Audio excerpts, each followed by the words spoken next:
On today's episode of Locked On Mets, we're continuing my series of the top 10 biggest disappointments of the 2021 season with number 3, Carlos Carrasco, and his first season with the Mets where he only made 12 starts due to a torn hamstring. You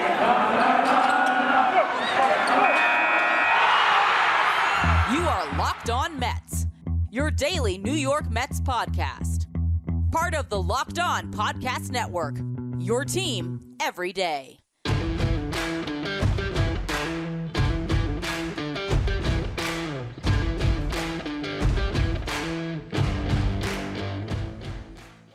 Hello to all you amazing Mets fans. You're listening to Locked On Mets, part of the Locked On Podcast Network, your team every day. Thank you for making Locked On Mets your first listen every day. Locked On Mets is free and available on all platforms, including YouTube.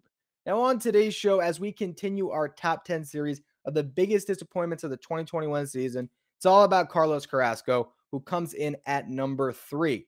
Carlos Carrasco was supposed to be the Mets' number 2 starter this season. And in the first segment today, I want to talk about those expectations heading into 2021. Carrasco is coming off a great year. If you look at his numbers since 2014, I can make an argument that he was a top 10 starter in baseball. So losing that was significant to this team. In the second segment, we'll talk about this season, where Carrasco struggled once he came back. What can we look towards in the future for him to get back to where he was? And that's what we will talk about in the final segment today. I want to go through the Mets rotation next season, how Carrasco factors in, and what his future is with the Mets. Before we get to any of that, though, I'm your host, Ryan Finkelstein. If you want to find any of my work, follow me on Twitter at FinkelsteinRyan. You can also find some of my writing about the Mets at justbaseball.com. So when the Mets got Francisco Lindor, I was making the argument that Carlos Carrasco, in some respects, filled a bigger need for the Mets than Lindor. Obviously, Lindor was the headline of the package, of course, because he's one of the best players in baseball. Then he signs the huge contract. It's his team. I'm not taking anything away from Lindor, but when it came to that trade and what the Mets needed at the time, at shortstop, the Mets weren't in the biggest of holes. They had 2 young shortstops in Amed Rosario and Andres Gimenez, who went back to Cleveland in that deal. They didn't have to upgrade at shortstop, but obviously it made them a better team. When it came to the rotation, though, there was so many question marks for the Mets. At that time, you're still wondering how you're going to fill out the rotation behind Jacob deGrom and Marcus Stroman. Taijuan Walker, not quite aboard just yet, and they needed another top-of-the-rotation starter. We saw in 2020, without Zach Wheeler and Rick Porcello and Michael Wacha trying to fill that void, it was not going to work for the Mets. They finally had a guy who, again, if you look at the numbers, was a top 10 starter in baseball from 2014 through 2020. And I want to go through those numbers right now and why that's not a ridiculous statement, as some fans are probably ready to type in the comment section and call me an idiot for saying he was a top 10 starter. Here's the numbers that back that up, right? If you go to F4, when it comes to pitchers, all pitchers since 2014 through 2020, at 23.4, Carlos Carrasco was tied with Jose Quintana for 10th. You look at his ERA, he was 11th at 3.44 among all pitchers who had thrown at least 750 innings during that span. You look at strikeout per 9 at 10.29, his K rate was 8th among all starting pitchers in baseball. His X-Fip is where this gets really interesting, right? So X-Fip is expected fielding independent pitching.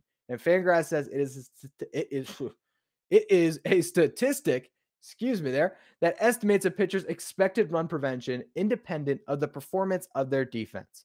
X-Fip is based on outcomes that do not involve defense, strikeouts, walks, hit by pitches, and fly balls allowed. X-Fip uses those statistics and approximates a pitcher's ERA, assuming average outcomes on balls put in play and a league average home run per fly ball ratio. Essentially, Fangraphs believes this is the best approximation for what a pitcher's ERA should be. So from 2014 through 2020, Carlos Carrasco's X-Fip was 3.05. That's the 6th best mark in all of baseball among starting pitchers. Do you know who he's ahead of on that list? Max Scherzer. Max Scherzer at 3.13 behind Carlos Carrasco from 2014 to 2020. This guy's really good when he's healthy and when he's right. And you could say, well, oh my God, he's never been healthy. That's just in a Mets uniform. He had a torn hamstring in spring training, and that ruined this season. But outside of the cancer diagnosis and having to get back from that, Carrasco was remarkably durable throughout his entire prime with the Indians. You look at what Carrasco did when it comes to his strikeout per nine rate year over year. I talked about the 10.29 strikeout per nine rate, and that is the composite. But if you look at what he did each season, he was over 10 strikeouts per nine in 4 of the past 5 years. And this was before the 2021 season where those numbers obviously dropped off. His ERA was under 350 in 5 of the past 6 seasons, with 2019 being the only season where that ERA got over 3.5. And that was the year he came back from the cancer. So this guy was always one of the best pitchers in baseball. He just pitched in a market in Cleveland where we don't talk about them enough. He had Corey Kluber ahead of him winning Cy Youngs. He had Trevor Bauer always stealing headlines. Then he had Shane Bieber winning Cy Youngs. He just never got the recognition that he deserved. And I really believe coming into this year, he was going to be the Mets number 2. I looked at Marcus Stroman and Carlos Carrasco over his career had been the more dominant pitcher. So I thought the Mets were in great shape with deGrom, Carrasco, Stroman. Then they get Walker. You know, they still had Peterson and all those other guys at the back end of their rotation, Joey Lucchesi, and the idea, of course, that Noah Syndergaard could return midseason. And obviously, none of that worked out. Carlos Carrasco in spring training tears his hamstring running, and he had a 6 to 8 week timetable, which he surely ended up outstaying on the injured list. Spent almost the entire year there, comes back, is asked to be the savior for a rotation that's missing Jacob deGrom, and it just did not work out for him. And that's what I want to talk about in just a minute here. I want to go through his season, dive into the numbers, try to explain why Carrasco was not as effective this year and what that could mean for the Mets moving forward. Can he correct it with a normal offseason and hopefully a healthy 2022? One reason to repair and maintain your cars is to save money. So why would you choose to spend 30%, 50%, maybe even 100% more for the exact same amount of parts at a chain store or new car dealership when you can just go to rockauto.com, a family business that's been serving auto parts to customers online for 20 years. They have everything you could want, from engine control modules to brake parts, tail lamps, motor oil, even new carpet. Whether it's for your classic or daily driver, get everything you need in a few easy clicks and have it delivered directly to your door. The rockauto.com catalog is unique and remarkably easy to navigate. Quickly see all the parts available for your vehicle, then choose the brand specifications and prices you prefer. Go to rockauto.com right now, see all the parts available for your car or truck. Right locked on in there. How'd you hear about us box? So they know that we sent you. Amazing selection, reliably low prices, all the parts your car will ever need. rockauto.com. So coming into this season, the expectation for Carlos Carrasco to be a number 2 starter was real. And it wasn't just based on 2014 through 2020. If you just looked at 2020 alone, this guy was coming off a great season. That year, he made 12 starts, had 82 strikeouts and 68 innings pitched, an ERA of 2.91. His X-Fip was 3.65. And he just overall was one of the best pitchers in baseball in a shortened season, granted. But considering his track record before that, you thought, all right, Carrasco was back to being the guy he was prior to the cancer, in 2014, 15, 16, 17, and 18. He was back to being that guy. This year in 12 starts, the exact same sample size, he was not that same guy. And it was completely different circumstances. Last year, he had a normal off season, then there was a shutdown, but he still was able to keep himself ready to go and keep himself in midseason form once the season ultimately came upon us after the shutdown. This year, he's going into spring training. He tears his hamstring. He's supposed to have that timetable of 6 to 8 weeks. That was on March 18th. Doesn't return until July 30th. That's 15 weeks later. He basically had his rehab at the big league level. I mean, he wasn't even fully stretched out. You can almost look at his first 4 starts at the big league level as rehab starts. Wasn't able to go deep into games. Didn't look like himself. Not that he ever really did look like himself in the 2021 season, but if you remove those 4 starts, that ERA he had that was over 6, it would drop down to 4.67. Not great, but certainly closer to what he has been in the past than what his numbers would indicate. Now, if you want to compare the 2 seasons, this is where you can get really concerned because his strikeout per 9 rate in 2020 was 10.85, that dropped all the way down to 8.39. You look at his home run per 9 rate. It was just over 1 in 2020. This year, over 2 with the Mets. So giving up 2 home runs per 9, not a good recipe to be an effective starting pitcher. Here's a big one, left on base percentage. It was remarkable for Carrasco in 2020. That's why his ERA was probably better than his X-Fip, because his left on base percentage was 85.2%. So he was stranding all of those runners that he let on.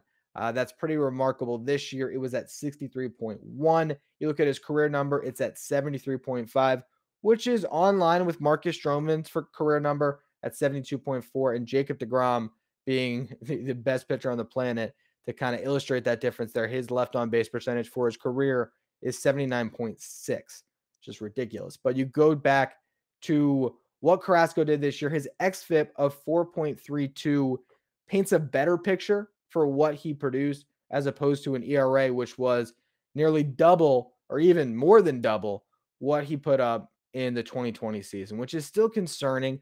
But if you dive in and you really look at the numbers, there's a pretty clear picture that gets painted here about why Carrasco struggled so much. It's because he did not have his slider at all this year. In 2020, Carlos Carrasco had 3 pitches with a put away percentage of over 25%. So you look at his ability to get strikeouts. He had 3 weapons he was able to use to get those outs: his slider, his changeup, and his curveball.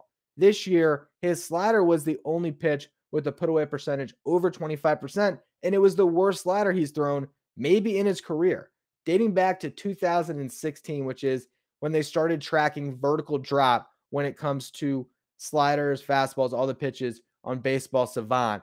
They do vertical drop, horizontal drop. When it comes to Carlos Carrasco and the vertical drop on his slider, every year since 2017, he's gotten at least 35 inches of vertical drop on the slider. 2016, it was just over 30. This year was the first time ever since they started tracking this where the vertical drop on his slider was below 30 inches. It was just below that, but still, that shows you where he struggled. When you're expecting to get 35 inches of drop and you get 30, that slider is hanging out there. That allows hitters to not only identify it a lot easier, but they're able to square up on it and put a barrel on that pitch and a lot of times drive it out of the ballpark. You can't have that. And because he never had that pitch, he really struggled. And it makes sense that he never had it. He was rehabbing on the fly at the big league level in the pressure cooker of trying to save the Mets season. That is not easy to do. And he was basically fastball changeup. That's something too that is really surprising if you look at the numbers throughout his career. This year, Carrasco only threw that slider 20% of the time, which shows you he was not confident in the pitch. He threw his fastball 40% of the time for the first time since 2017. He also threw his changeup more than his slider for the first time since 2016. If you look prior to that, you had 2018 and 2019 where Carrasco actually threw more sliders than fastballs during those seasons. This is a guy that usually will really rely on that pitch. And again, he just did not have it at the start and really never found it this season. You look at 2020, still threw that slider a lot, not as much as the fastball that year, but that season, slider, he threw 27% of the time, fastball 34%.